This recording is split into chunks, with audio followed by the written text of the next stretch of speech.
In this presentation, I'm going to talk about the grammar of conversation. Traditionally, spoken grammar has been conceived as a less complex one, even a faulty form of its written counterpart.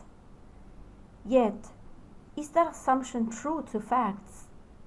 What empirical evidence is there to assume that spoken language is simpler than written language in its grammatical form? Are its features evidence of its grammatical deviation?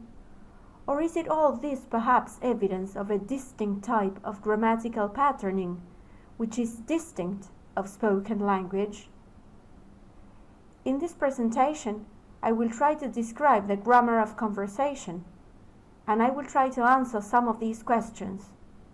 To do so, I will refer to its patterning, and I will then pass on to its most distinctive grammatical features. I will define and describe heads and tails, grammatical incompletion, ellipsis, deixis, questions, tense and aspect, modality, and reporting. In my descriptions, I will analyze examples to explore how these features are realized in conversation. Let me begin by saying that one issue that has attracted a good deal of attention is the apparent syntactic simplicity of casual conversation. This simplicity has been attributed both to its informal nature and to the constraints of real-time production. Many have said that the sentence structure is highly complex, reaching degrees of complexity that are rarely attained in writing. The sentence structure of speech. In fact, the complexity of spoken language is more like that of a dance, Halliday says. It is not static and dense, but mobile and intricate.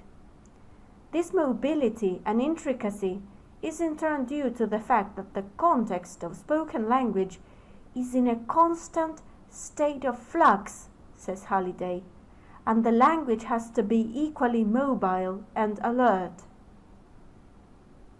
In fact, the fluidity and intricacy of spoken language is the result of the fact that speakers in conversation use a number of relatively complex and sophisticated grammatical constructions, contradicting the widely held belief that conversation is grammatically simple. The complexity is achieved not by embedding constituents within predetermined sentence frames, but through the successive and potentially limitless accumulation of individual clause-like units. And this is a very important definition. So, the complexity in the grammar of conversation is the result of successive and potentially limitless accumulation of individual clause-like units. While the cumulative effect of these add-ons appears syntactically complex, each segment is relatively simple. The logical connections between such units are indicated using discourse markers such as but, because, unless, so, and, to signal the incremental twists and turns of the speaker's train of thought. These C units are the umbrella term for both clausal and non-clausal units that constitute the building blocks of spoken grammar, what sentences are to written grammar. Now let's do a task. Listen to this extract and transcribe the conversation as you listen to the people talking. What do the people say? How is the conversation made up? How are the C units realized? How many clauses can you identify? How many non-clausal units can you identify? Remember that a clause is a subject plus verb construction. How are these C units joined?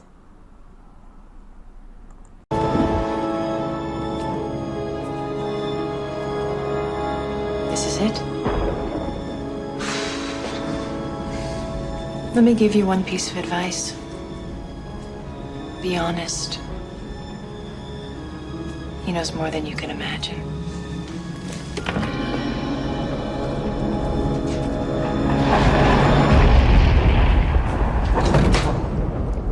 At last. Welcome, Neo. As you no doubt have guessed, I am Morpheus.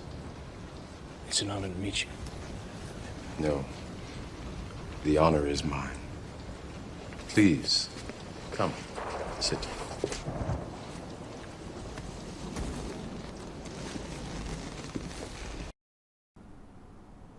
The extract contains a whole set of different types of C units joined together one after the other without many discourse markers connecting them, but still the conversation hangs together.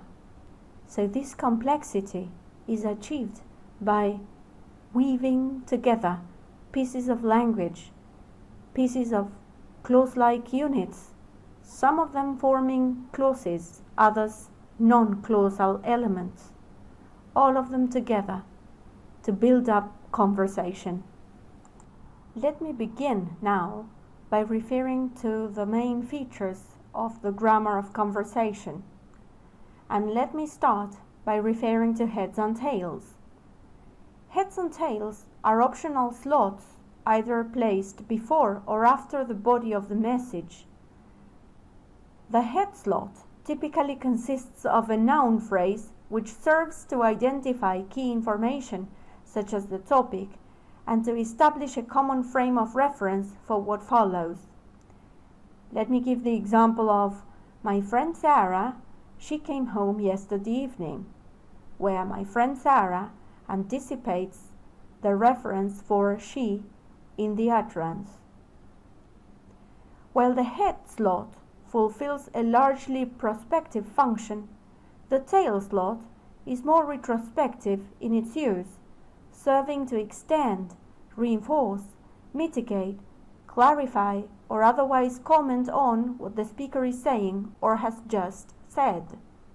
There are many different types of tail slots: question tags, interrogatives, reinforcement tags, noun phrase identifiers, evaluative adjectives, vague category identifiers, and comment clauses.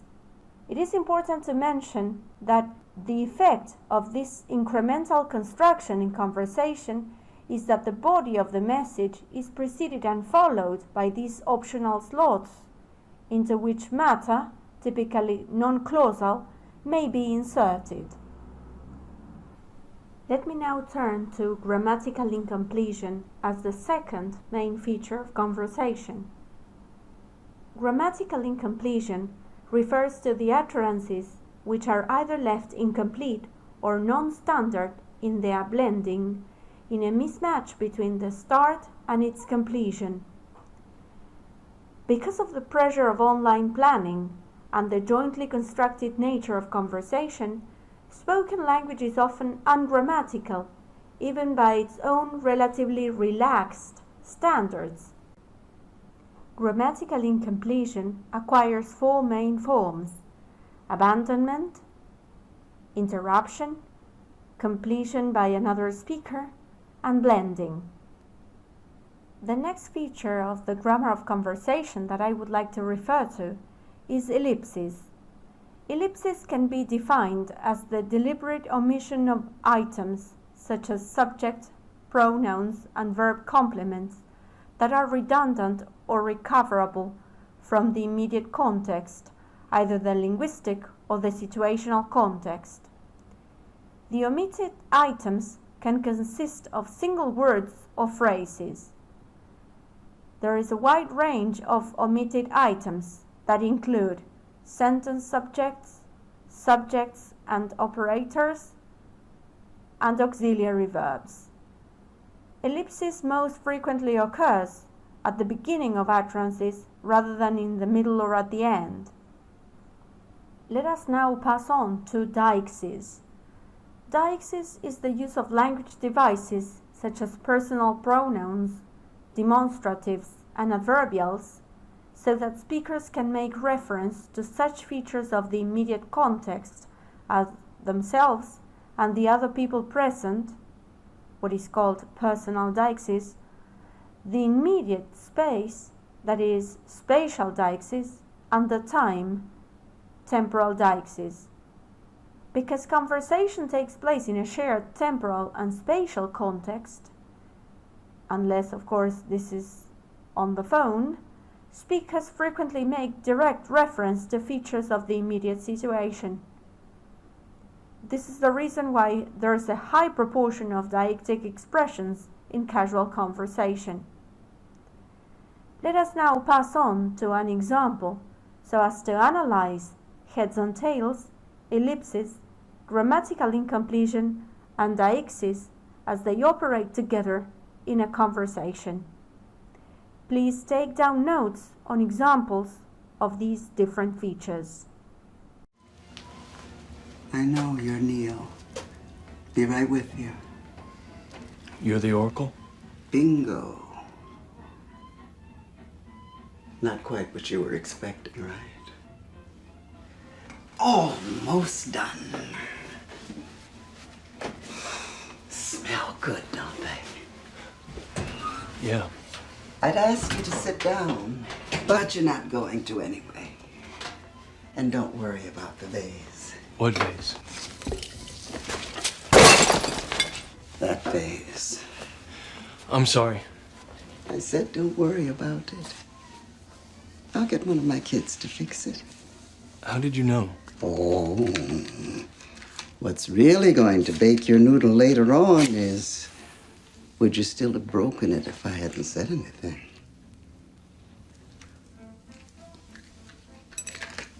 You're cuter than I thought. I can see why she likes you. Who? Not too bright, though.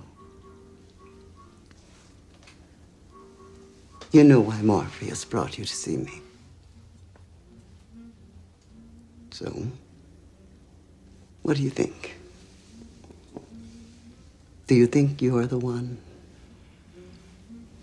Honestly, I don't know. You know what that means? It's Latin. Means know thyself. I'm gonna let you in on a little secret. Being the one is just like being in love. No one can tell you you're in love, you just know it. Through and through. Balls to bones.